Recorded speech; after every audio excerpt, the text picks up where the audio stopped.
सबसे पहले अपने परम आराध्य परम पूज्य गुरु महाराज साहब, आपके चरणों में हमारा प्रणाम है। पूज्य गुरु माँ, आपके भी चरणों में हमारा प्रणाम है। सभा में उपस्थित पूज्य गुरुदेव के प्यारे भक्तगण, सभी को हमारा यथा योग्य नमन है। प्रेम में बड़ा ही सुंदर भजन गा रहे थे। कुछ नहीं बिगड़ेगा तेरा गुरु शरण आने के बाद।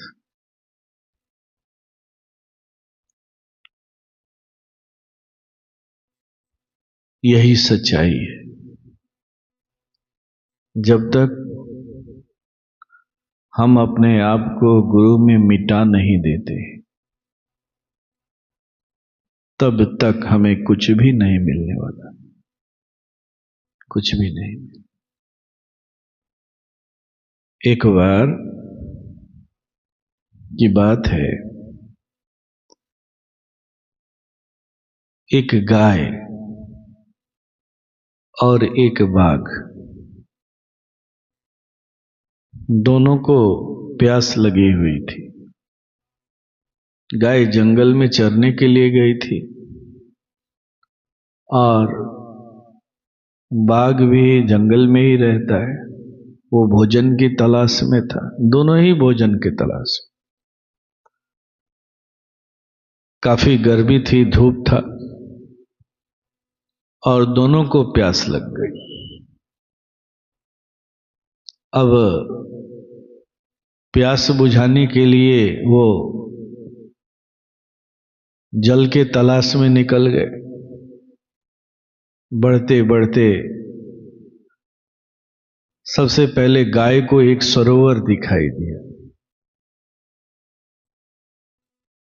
गाय पानी पीने के लिए सरोवर में जैसे ही उतरी, सरोवर के किनारे एक दलदल था, उसी में वो फंस गई।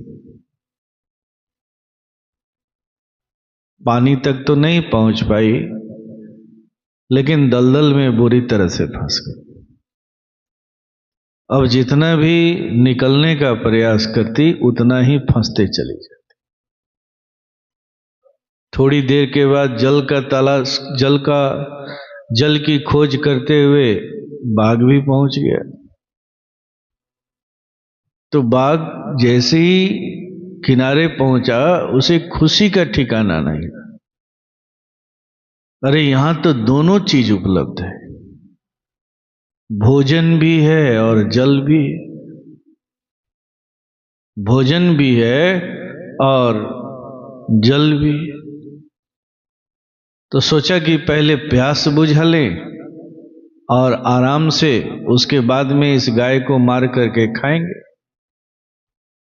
और कहते हैं कि जैसे ही वो भी प्यास बुझाने के लिए सरोवर में उतरा, वो भी सरोवर के किनारे जो दलदल था, उस दलदल में फंस गया, बुरी तरह से फंस गया। वो भी जितना भी निकलने का प्रयास करता और फंसते चला जाता। थोड़ी देर के बाद जब उसे ये विश्वास हो गया कि अब वो नहीं निकल पाएगा, उसकी मृत्यु तो निश्चित है, तो उसने गाय की तरफ देखा। तो देखता है कि गाय बड़ी शांत अवस्था में पागुर कर रही है, खड़ी है और पागुर कर रही है। बाघ को रहा नहीं गया और उसने पूछा, क्या बात है, क्या तुम्हें अपनी मृत्यु का भय नहीं है? गाय ने कहा कि कैसा भय? मुझे कोई भय नहीं। क्यों भय नहीं है? तो इसलिए कि मेरे जीवन में मेरा एक मालिक है। मेरे जीवन में मेरा एक मालिक है। जैसे ही संध्या होगी वो मुझे ढूंढता हुआ यहां पहुंच जाएगा और मुझे निकाल करके यहां से लेकर के चला जाए। लेकिन तुमने तो अपने जीवन में कोई मालिक बनाया ही नहीं है। तुम स्वयं मालिक बन के रहे हो, जिए हो, और तुम्हारे पास आएगा कौन? तुम्हारे पास जो भी आता है उसे ही तुम मार करके खा जाते हो।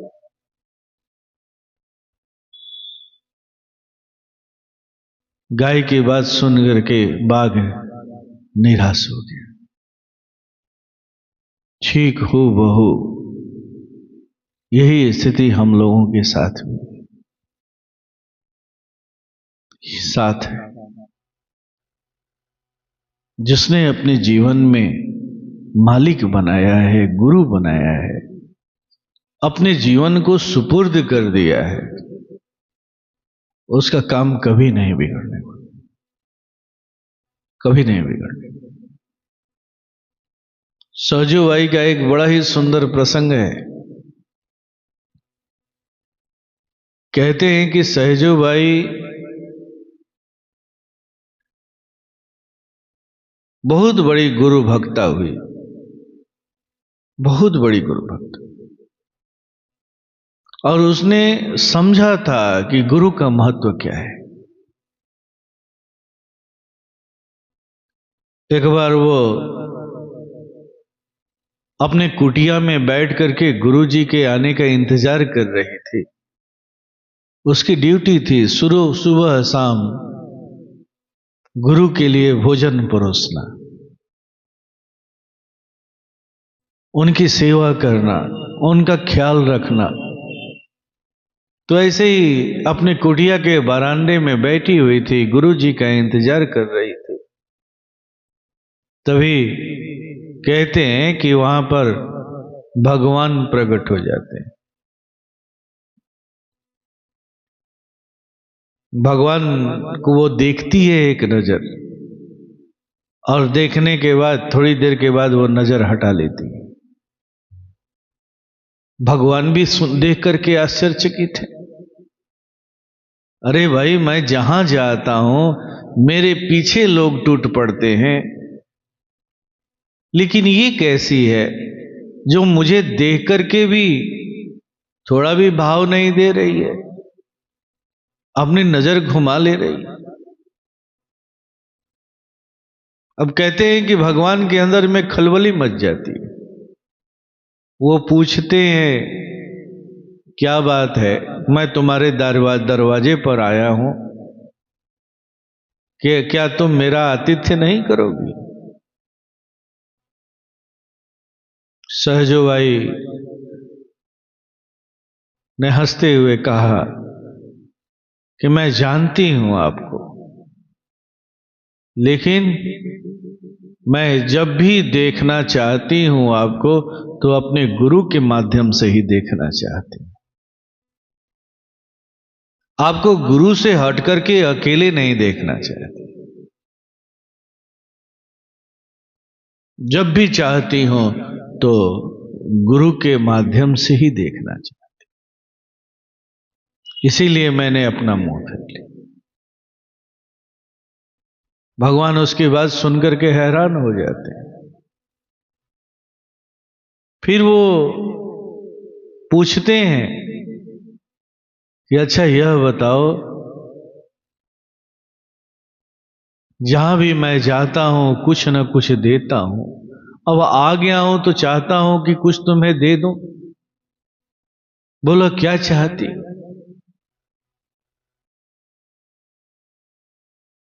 तो सहजोबाई कहती हैं कि आप मुझे क्या देंगे, क्या देंगे? जब आपने इस संसार में भेजा था तो मेरे साथ काम, क्रोध, लोभ, मोह और मद जैसे 5 प्रकार के लुटेरों को लगा दिया था, जो रोज मुझे पतित किया करते थे, बलात्कार किया करते थे, मुझे रोज लूटा करते थे। लेकिन जैसे ही मेरे गुरु का आगमन हुआ मेरे जीवन में, मेरे गुरु ने इन 5 लुटेरों को मार भगाया, मेरे जीवन से सदा सदा के लिए विदा कर दिया, सदा सदा के लिए। फिर अंत में भगवान कहते हैं कि अच्छा ठीक है, मान लिया, चलो मुझे कोई काम ही दे दो।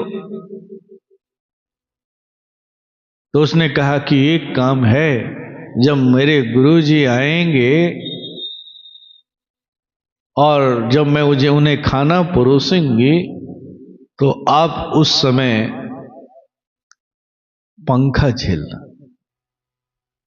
कहते हैं कि भगवान सहज स्वीकार कर लेते हैं और वो पंखा झेलने का काम करते हैं। तो ऐसा रहा है गुरु का चित्र। और इस तरह से लोगों ने, भक्तों ने अपने आप को गुरु के चरणों में समर्पित किया है।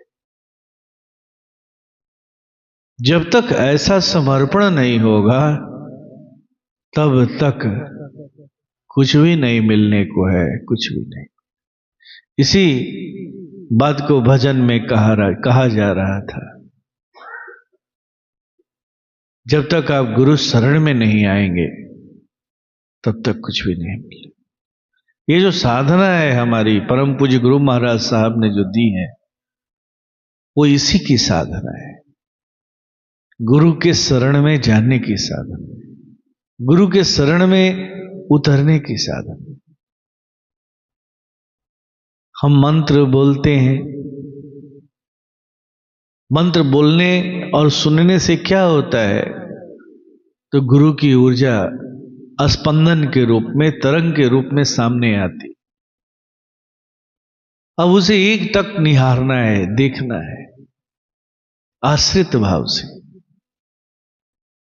चकोर की भांति।